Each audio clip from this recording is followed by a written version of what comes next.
Hi there. So, part two of the restorative class. Now, this section, part two, is it standalone. You can actually do the second half without having done the first half. There's a really nice relaxation at the end of it. So, what I want you to do for the relaxation, like I've been doing all week in the restorative class, is letting people stay in it longer. So I don't sign out, I just leave, and you can hopefully stay and rest a little bit longer. So the second half, it starts with Viparita Karani up the wall. So you're lying on a support. I have a bolster. You can use a couple of pillows, folded blankets, anything to give a little bit of support or height under your hips. That's really important so that your lower back can relax, but also so your abdomen can release and relax down. And that's a really nice feeling, and it really aids rest and recuperation. So you're going to start for a few moments with your legs straight up the wall, as close to the wall as you're able to go. That will vary for everyone depending on, tightness in the hamstrings or the glutes or flexibility in the pelvis overall or the hips. So settle yourself into it for a few moments and then draw the shoulder blades down away from the ears. You can even, like we did at the beginning, press the fingertips into the shoulders and try to draw the shoulder blades away from each other. Or sorry, not the shoulder blades, the collarbones away from each other. And you move the shoulder blades down towards the wall, and then you release the arms. Now, you can bring them overhead or out to the side or down low. It all depends on what is going on in your shoulders and what is going on in the movement of the shoulders. So if it's uncomfortable for you to have the arms overhead like I have mine, by all means keep them lower. The main thing is that your arms, elbows, wrists and hands, the back of the hands are all resting on the floor. That's the most important thing, that your arms are rested. So you're stretching the heels, relaxing the toes, firming those legs. Feel as if here the abdomen is releasing down towards the spine, and the lower back and the back of the pelvis, the hips, are really releasing down into your support.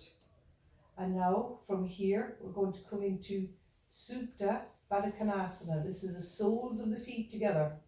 So bringing the hands down, bring the soles of the feet together. Now you're going to stay in this for about, I'm watching my watch, I'm timing to make sure we spend roughly 3 minutes in Supta Baddha Konasana.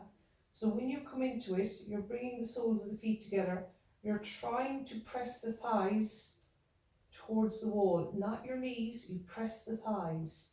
Now when you do that, your feet might separate a little, and that's okay, but my little toe side of the foot is still together. So I'm pressing the thighs, press through the legs, stretch and soften the groins and the abdomen. So allow the groins and the abdomen to soften. Feel the floating ribs, the bottom ribs soften down into the lumbar. Relax those shoulders, and once you've kind of found your comfortable position, then you can release your arms. And once again, they're either overhead, out to the side, or down by your side. So you pick which area you want to place your arms. You need the shoulders to be relaxed. The backs of the hands are on the floor regardless of what position they're in. You settle into the breath. The chin is very slightly down towards the chest. You don't want the center of the chest to collapse. You want to try and keep the bottom of the sternum lifting to the top. You're lengthening the pubic bone, drawing the pubic bone towards the sternum. Move the buttock flesh towards the wall. You can go in there with your hands if you need to do that and scoot the buttock flesh towards the wall. And just settle into the pose. If at any time it feels too strong in the groins or the hips, just straighten the legs back up the wall and rest with straight legs.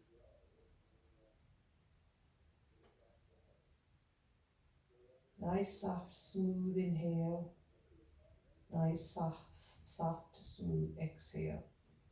Your eyes will close and keep them soft. Don't squeeze them tightly shut.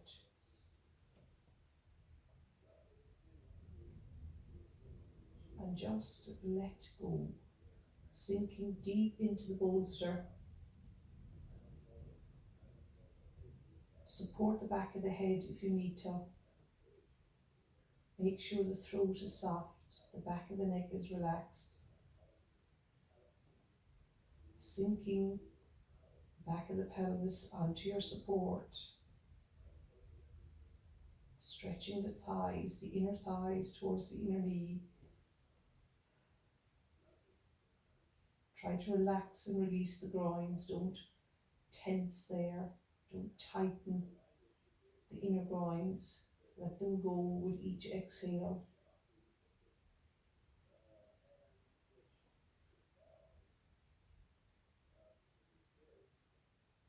Feel the lumbar back spine release onto your support. Feel the shoulder blades sink into the mat and move down away from the ears.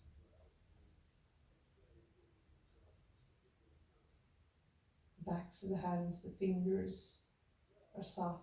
The palms of the hands are soft.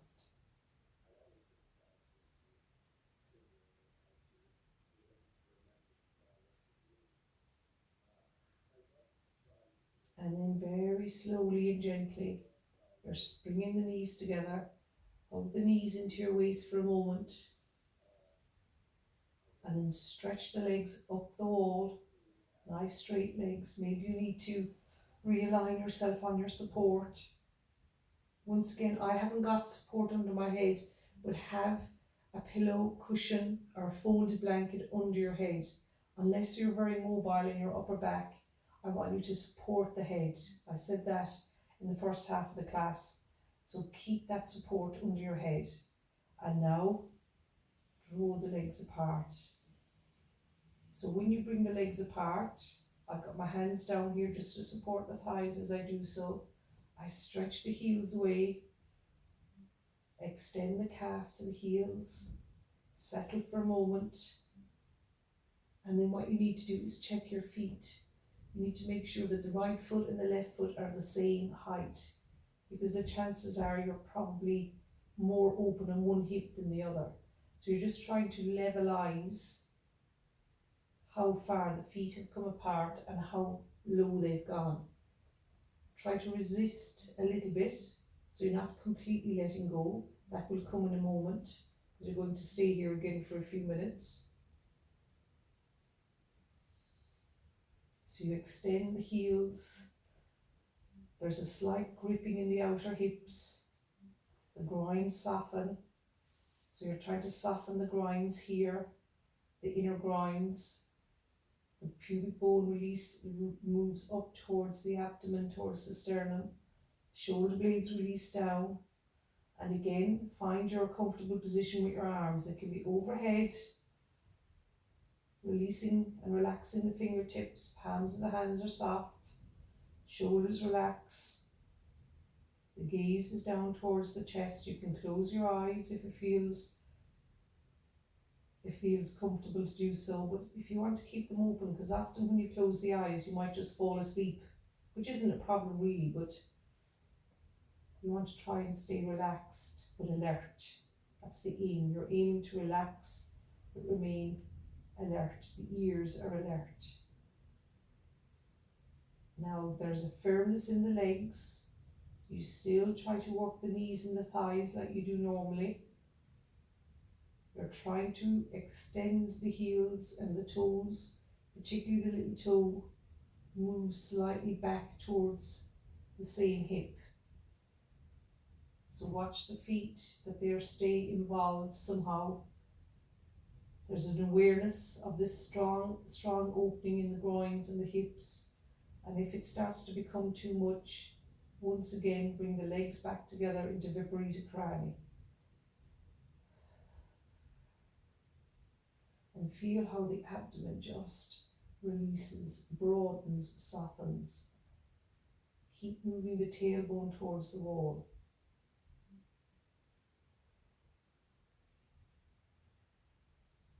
throat, jaw, tongue, all soft, all relaxed. Relax the muscles of the face.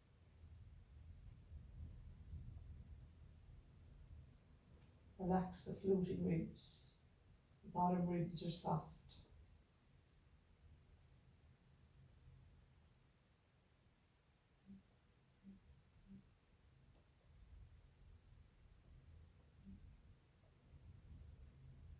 So Upavista Konasana, nice, strong opening for the groins, stretching the heels,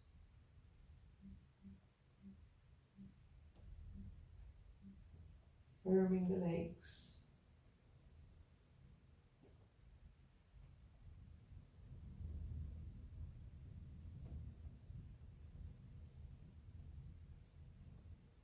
Stretch the heels, bring the little toe side back towards you.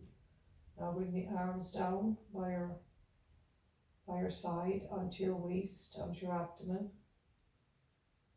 And slowly and gently, I'm holding the backs of the thighs, I'm softening the knees, and I'm bringing the two legs back together into Viparita Karani.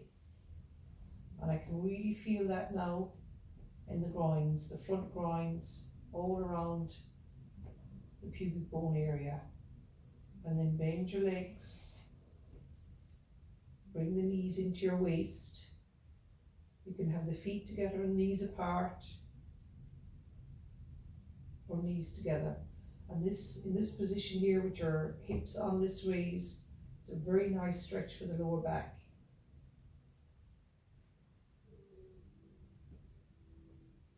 And then slowly and gently, you're going to roll over onto the right side, come up to sitting, and coming into Supta Swastikasana. Now, I'm sitting on the floor, but if you need support under your hips for this, because your hips are a little bit tight, by all means sit on a couple of cushions. I'm bringing the bolster out in front. So this is can be quite strong in the outer hips. So draw the buttock flesh back behind you.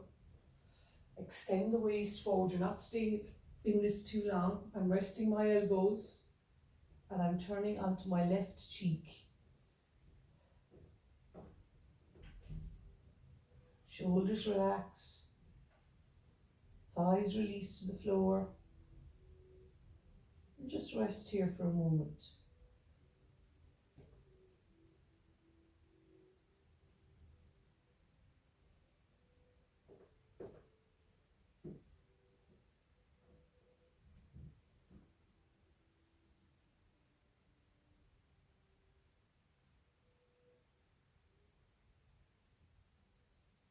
Completely let go.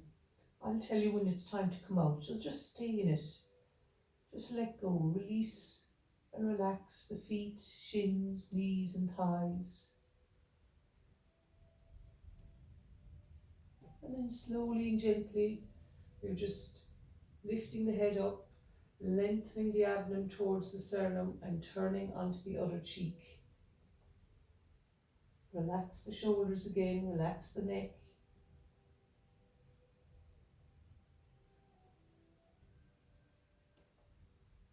You can change the cross of the legs. Actually, we should have done that before we turned our head. So change the cross of your legs. And now release, because it's different when you have a different leg in front. Feel the broadness in the lower back. Feel the thighs descend into the floor.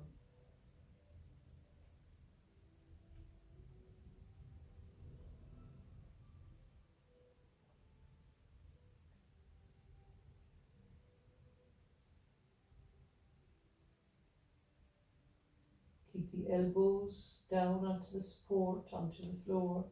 Keep the shoulders relaxed.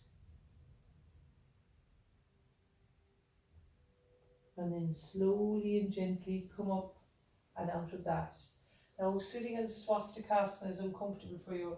You know yourselves, you can sit on more height before you go forward. And if going forward is a challenge, then rest your head on a chair, just a normal kitchen chair, or even the armchair, or even your bed, if you're in your bedroom doing this. So now you're coming into child's pose. Your bum is on your heels. You're bringing your support between your two knees. So pile up that support. Everyone will need something different depending on what's going on in the ankles, hips and knees. You're going to stay in it for about, 2 minutes, maybe even 3. You're resting your forehead on the back of your hands. So you need to be able to stay in this and be quiet in it. So you come forward. If your support is too low, you know by about now. So put some extra height, books, cushions, anything that brings the bolster up high to you, because you do want to be able to rest here properly. So you're folding the elbows, and then you rest the forehead so that your face isn't squashed, your nose isn't squashed. And you completely release here now for a few minutes. So spend a few moments settling into it. Maybe you need some support between your bum and your heels. Maybe you need some support, extra support under your ankles. And just let go. Let the bolster absorb the weight of your torso. Relax the toes, relax the arches of the feet.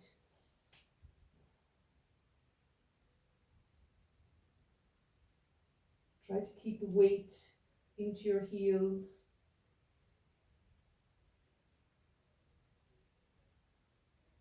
The shoulders remain down away from your ears.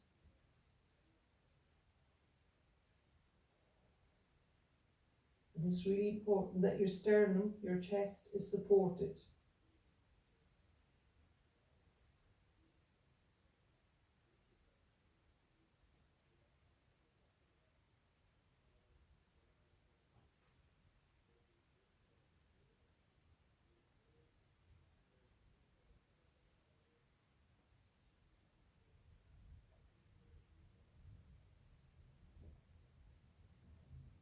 And just let go. Completely release.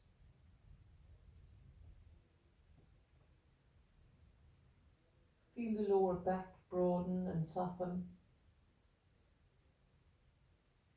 The abdomen stays back towards the spine.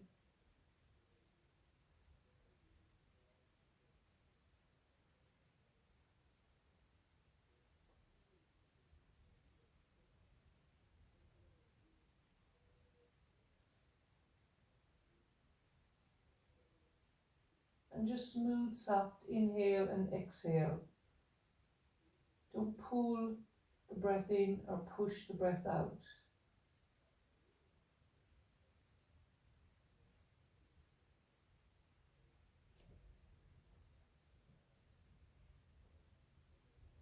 And then slowly and gently, you're going to come up out of that. Straighten the legs out. Again, pop some support under your sit bones. Stretch the legs out. And now, get your bolster or your supports, whatever they might be. And again, you can have a chair here in front of you, put your legs in under the chair, rest the arms on the chair, and go forward if the bolster is too low. Try to press the backs of the thighs. I'm keeping my head up so you can hear me for a moment. Try to keep the backs of the thighs pressed into the floor. Stretch the calves to the heels. The toes are soft.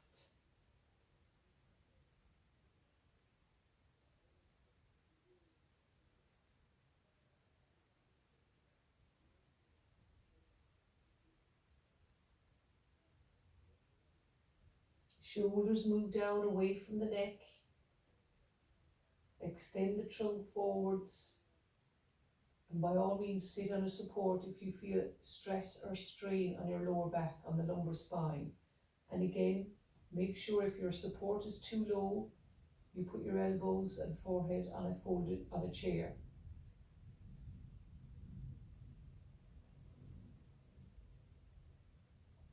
Become quiet, draw the senses inwards.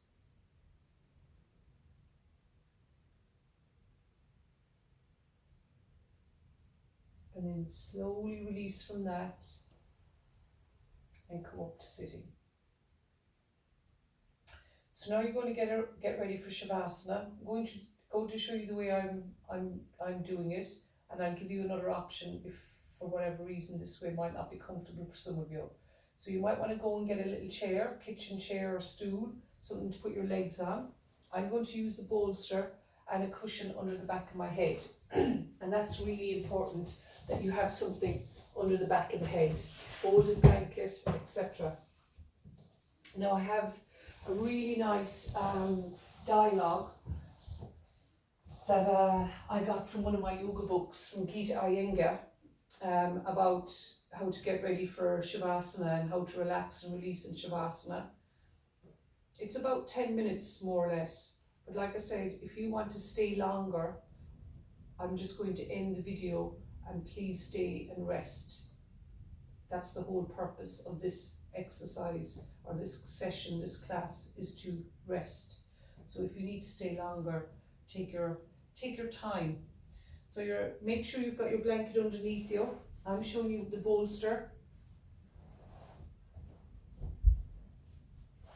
Cushion for the head and neck.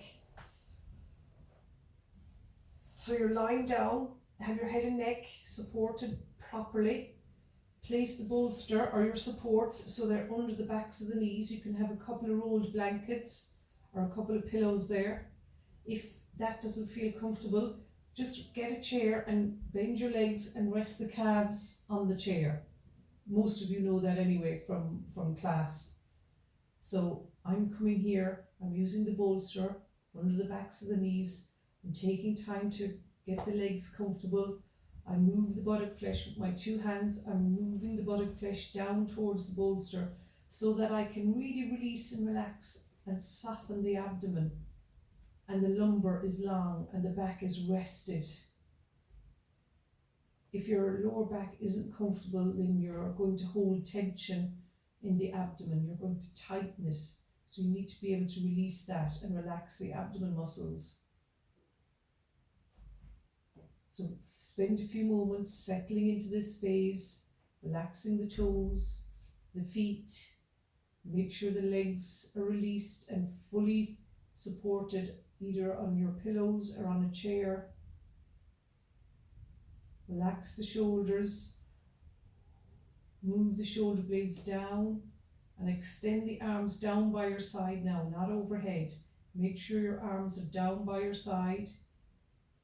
Turning the inner upper arms towards the ceiling so that the thumb side of your hand reaches the floor.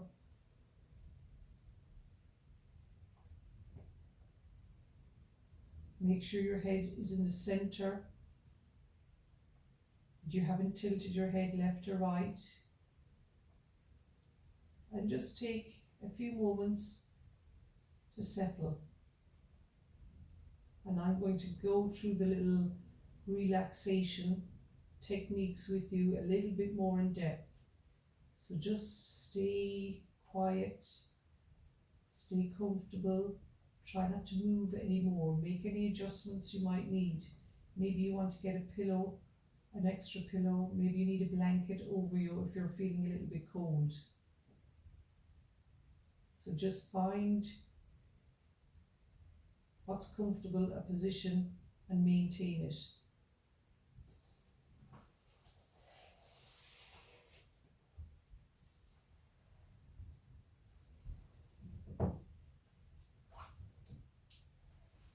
So the backs of your wrists, the palms, and the knuckles are all relaxed. The positioning of your hands and the relaxation of the palms and even the heel of the thumb is really important, as it helps the flow of breath and the flow of energy. Now really release the legs and the arms, the toes, the arches of the feet, the whole of the legs, the whole of the arms, from the shoulders right out into the fingertips. Completely let go. Don't tighten the muscles. Let them go.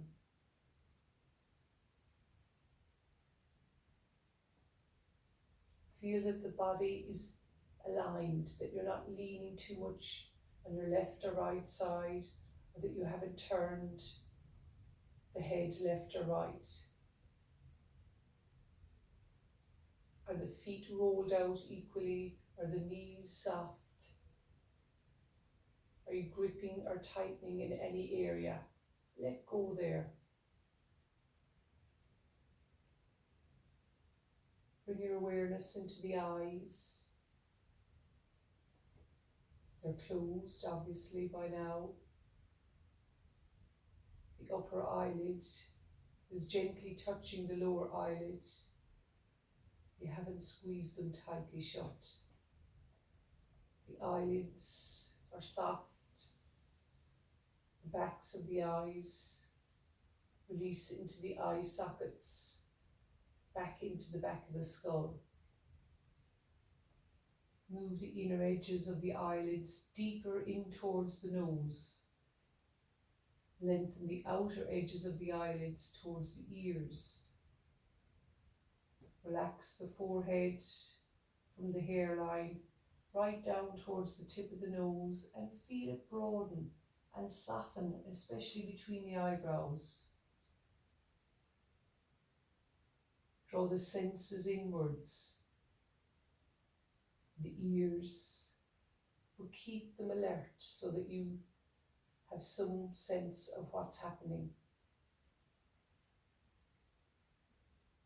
Relax the temples and feel as though the brain is being drawn inwards away from the skull.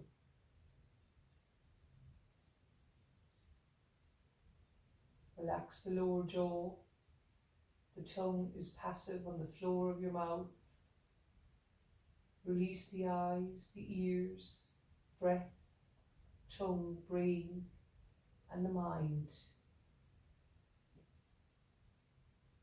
Their relaxation depends on each other. They all need to relax.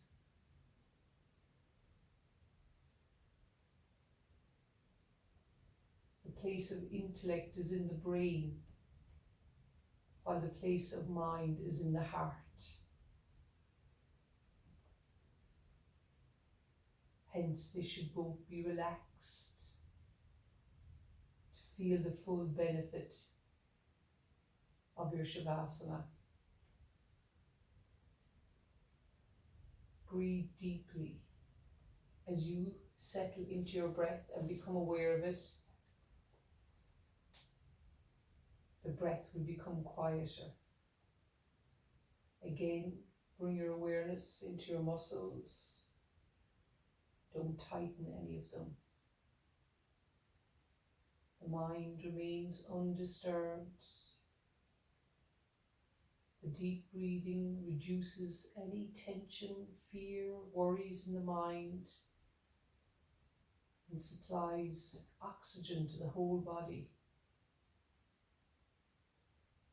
Relax the muscles of the body and feel the skin loosen around the muscles. Feel the pores of the skin automatically release.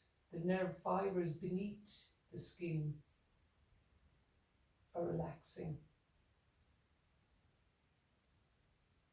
Again, come back to your breath. Feel how your breath is originating from the very inner core of your body. It's gentle. The exhalation naturally and gradually becomes slightly longer than your inhalation. Maybe you've fallen asleep. It happens because your nervous system, the nerve fibers of the body, have become quiet and the brain wants to sleep, so let it. So stay if you need to.